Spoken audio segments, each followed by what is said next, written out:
Hi scholars, Jody Dowden here. This is take number 8. So we're crossing our fingers that this is the final.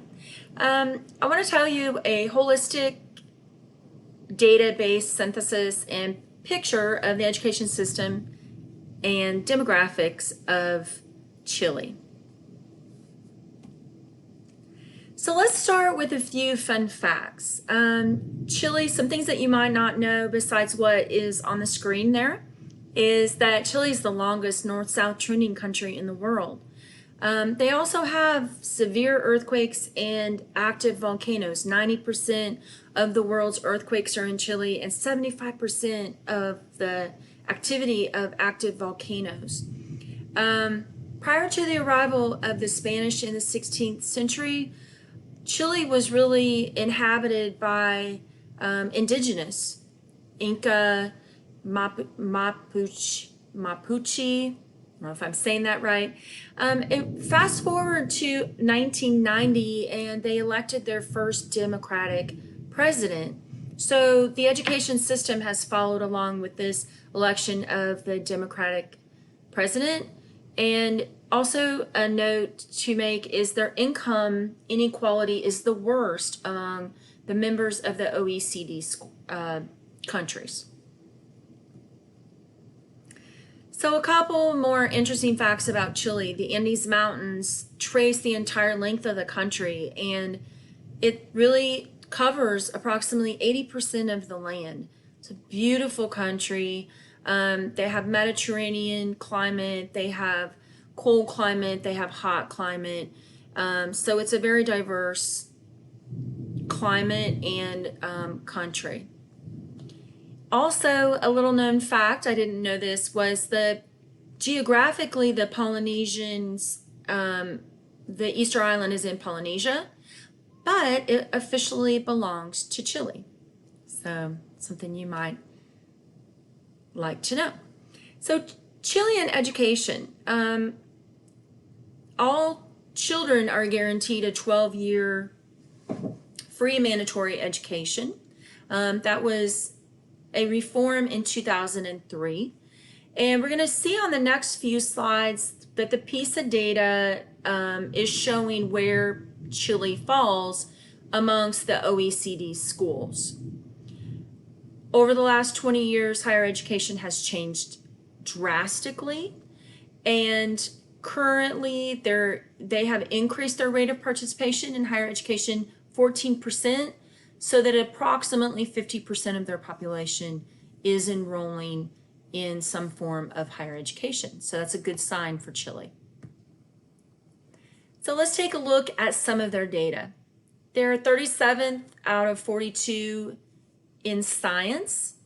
They're falling at 37th out of 42 in math and in reading education as well. However, it's interesting to note there was other PISA data that showed that Chile's literacy rate is 96%, which is the highest in Latin America, ahead of Argentina, Brazil, and also slightly higher than other countries such as Portugal that are more developing countries.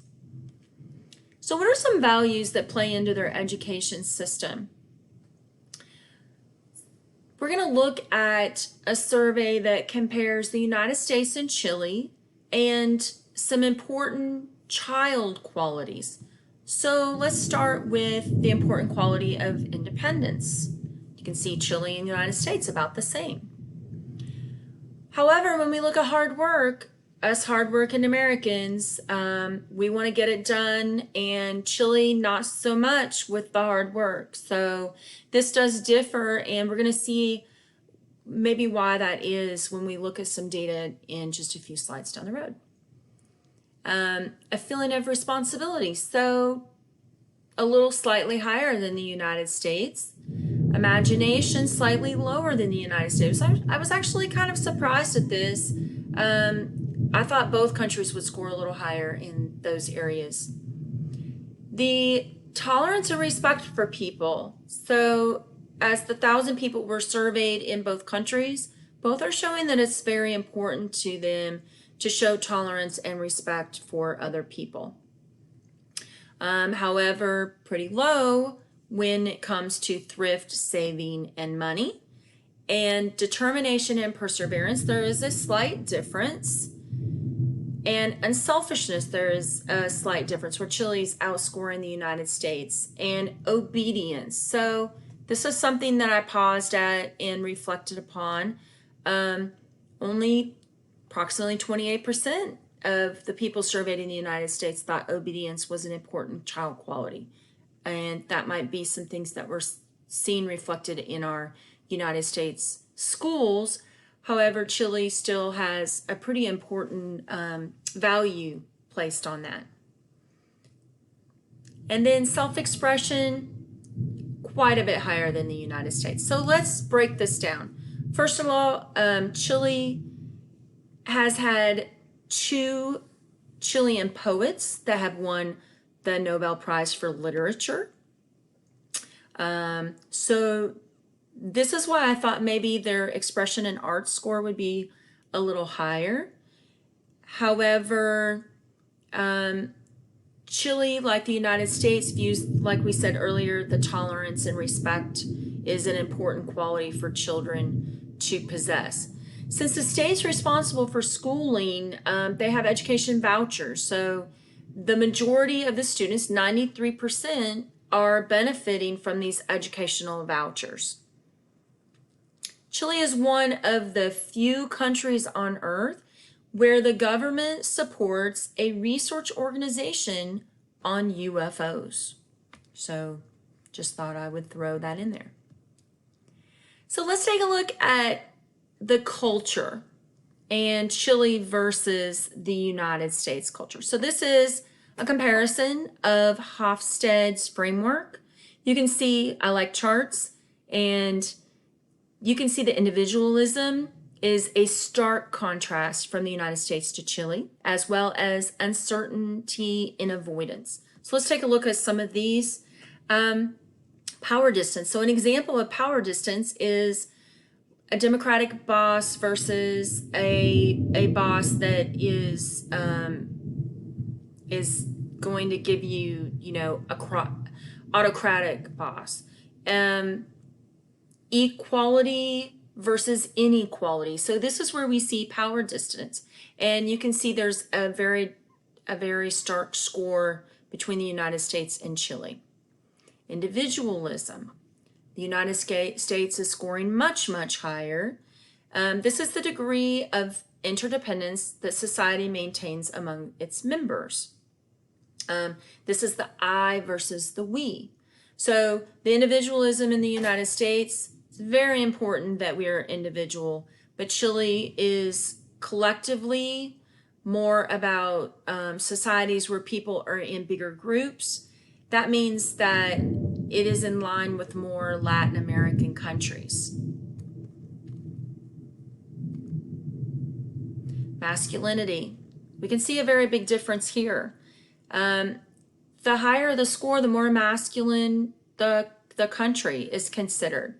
So Chile is showing more in a range of a feminist score, a feminist society, where the fundamental issue is that what motivates people best is that they like the feminine characteristics of the society.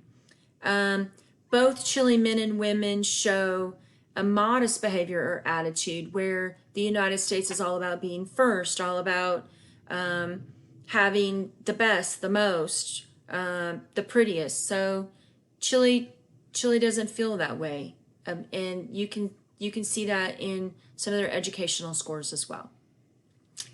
The dimension of uncertainty, you can see the United States way lower, and a relatively new democracy.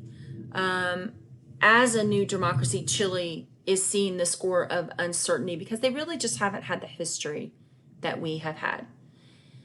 Long-term orientation. So very similar. This is the dimension that really explains how every society has to maintain links with its own past. And the last dimension is indulgence, and we tied in that area. Very surprising, but thank you for listening and participating. And I will be glad to send you PowerPoints with notes if you have more time to investigate chili. Bye-bye.